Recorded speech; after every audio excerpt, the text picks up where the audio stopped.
And you're gonna fail, and you're gonna fail, and you're gonna fail, and you're gonna fail, and then you're gonna win. And that's life. Life without those challenges, it's just existence. Don't just exist. Go live. Eventually, inaction will cost you.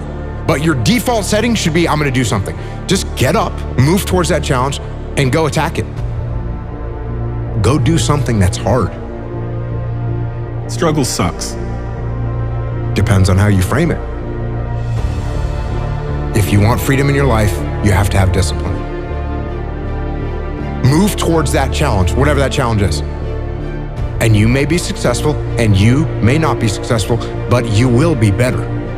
And the next challenge, you're gonna be more prepared for. Because we're gonna have wins, we're gonna have losses. We're gonna have successes, we're gonna have failures. We're gonna have good nights, we're gonna have bad nights. We're gonna have good relationships, we're gonna have bad relationships. We're gonna have good ideas and bad ideas. We're gonna make money, we're gonna lose money. All these things are gonna happen. And if you oscillate emotionally up and down drastically, it's gonna be problematic. Embrace those emotions, but don't let those emotions embrace you. Keep pushing through things that suck. This is a very difficult thing to do because it hurts. I'm gonna go forward, I'm not gonna quit, so I'm gonna go forward, bring it on. When you talk to people that went to SEAL training that didn't make it, most of the time, it's some reason. There's a medical reason, there's a family problem. There's very few people that look at you and say, oh, I quit because it sucked, which is what happens to the vast majority of people. The vast majority of people that don't make it through SEAL training, they didn't make it through because they quit. Your excuses will destroy you and take everything that you ever wanted from you if you let them. When your excuses make you feel a little bit better about the fact that you didn't execute on what you needed to execute on, then they can make you feel better, but they're not helping you. They're not helping you at all.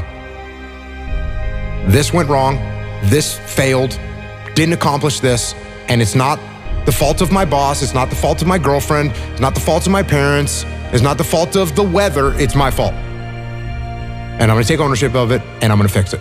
That's what extreme ownership is.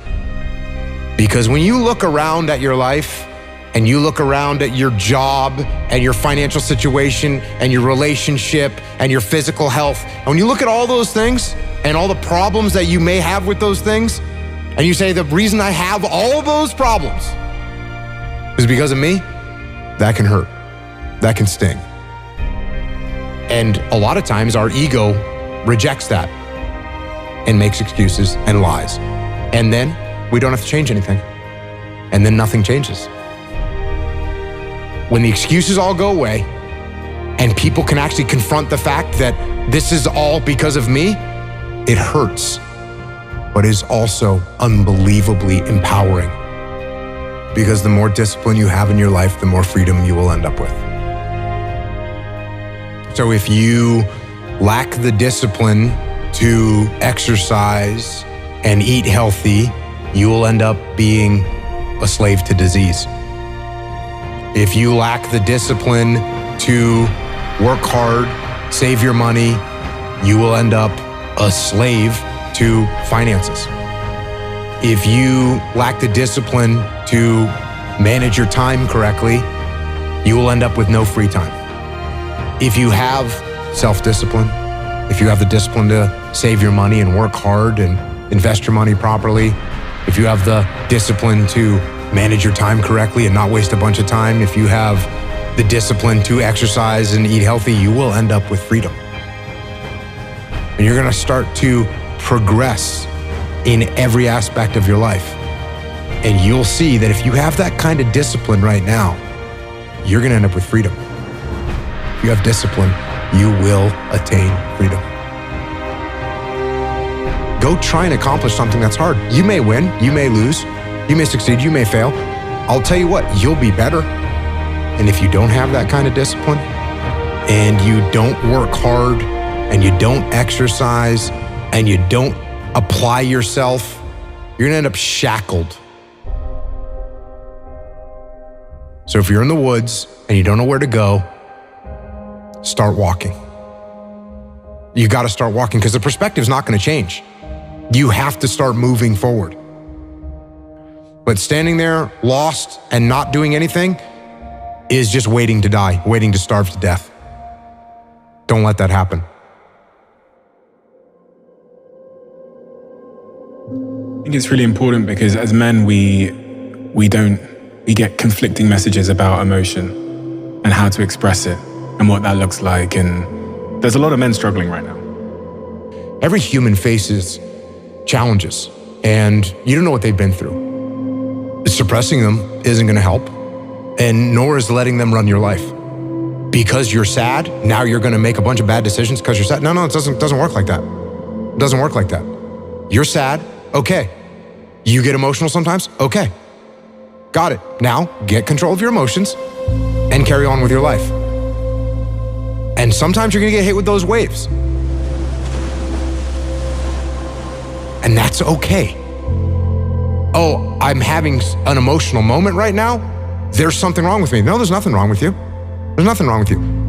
The other extreme is, oh, I'm letting my emotions run my life and I'm making a bunch of bad decisions. And my excuse is, well, I lost some friends or I had this traumatic experience happen to me.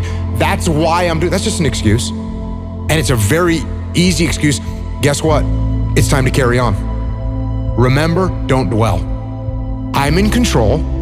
This is my life.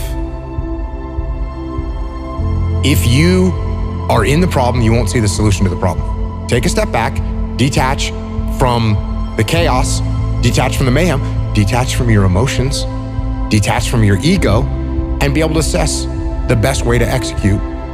That is the job of a leader. If you take any trait of a human being and you take it to an extreme, masculine or feminine or otherwise, you take it to an extreme, it's going to be a problem. Is it good to have no emotions whatsoever? No, that's called a sociopath. Is it good to let your emotions run your